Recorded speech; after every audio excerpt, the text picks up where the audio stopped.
Hi అండి. పాలకూరతో పకోడీ చాలా simple recipe అండి, బట్ టేస్ట్ అయితే చాలా బాగుంటుంది.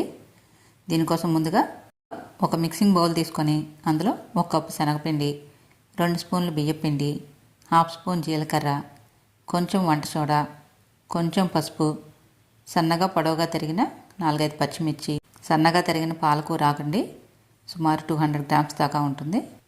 రుచికి సరిపడా ఉప్పు, కారం కూడా వేసుకొని బాగా కలుపుకోవాలి. కొంచెం కొంచెం వాటర్ వేసుకుంటూ పిండి కలుపుకోవాలి.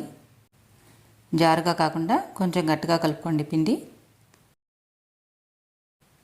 నూనె బాగా కాగాక సిమ్లో పెట్టుకొని కొంచెం కొంచెంగా పిండిని వేసుకోవాలి.